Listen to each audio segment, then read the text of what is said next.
galera, beleza? Penso, logo não desisto. Professor Maurício Alves junto aqui com vocês no comando de Filosofia e Sociologia no Super-Humanas, beleza? Vamos nessa. Eu gostaria que vocês acompanhassem aqui, já nesse primeiro momento, esse quadro do grande pintor Edgar Degas. Um quadro que simboliza um escritório de algodão em Nova Orleans. Mas observe bem esse quadro. O quadro caracteriza bem o século XIX. As pessoas preocupadas no trabalho, não estão olhando para o jornal, né? Uns com caras da classe social alta, como é que era o nome dela, burguesia, aí tem algumas pessoas analisando a qualidade do algodão, enfim. Não sou crítico de arte, então não é isso que eu quero perceber.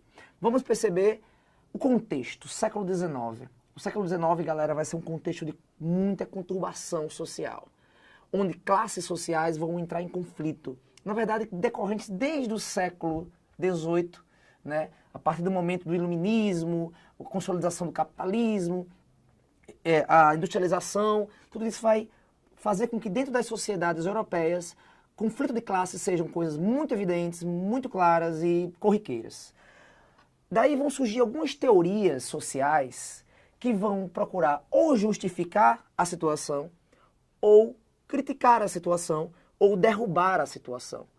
São teorias que até hoje são muito presentes em nosso dia a dia. Até hoje, elas sofreram reformulações e até hoje elas são muito utilizadas em ânimos acirrados de vários lados. Elas são motores de ideologias de vários partidos, motores de ideologias de vários políticos. Muitos de vocês defendem ou criticam alguns desses elementos aí, dessas teorias sociais. Mas é importante perceber que todas essas teorias, elas serviram num contexto, surgiram num contexto da consolidação do capitalismo e sim, serviam tanto para explicar, tanto para criticar uma sociedade que venha a ser representativa da nossa atual. A nossa sociedade deve muito à Revolução Industrial. E automaticamente, as teorias sociais, tanto explicavam fenômenos na época, servem também para explicar fenômenos atuais. Algumas teorias são bem conhecidas por todos, então assim, nessa aula com certeza vocês irão dialogar comigo aí, de onde você está assistindo, para poder desenvolver bem o conhecimento. Não esqueça de olhar o e-book é sempre mais aprofundado, tem detalhes, tem textos, tem imagens, que servem para você refletir, analisar direitinho, tá? Essa ideia que eu vou apresentar aqui para vocês. Vamos começar então com as teorias liberais.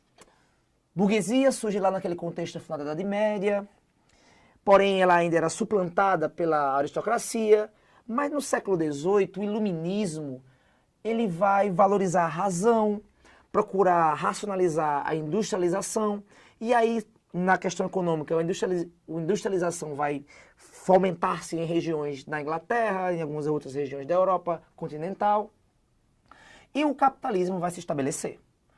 A industrialização vai se estabelecer e o sistema capitalista vai dizer, ok, capitalismo industrial se estabeleceu.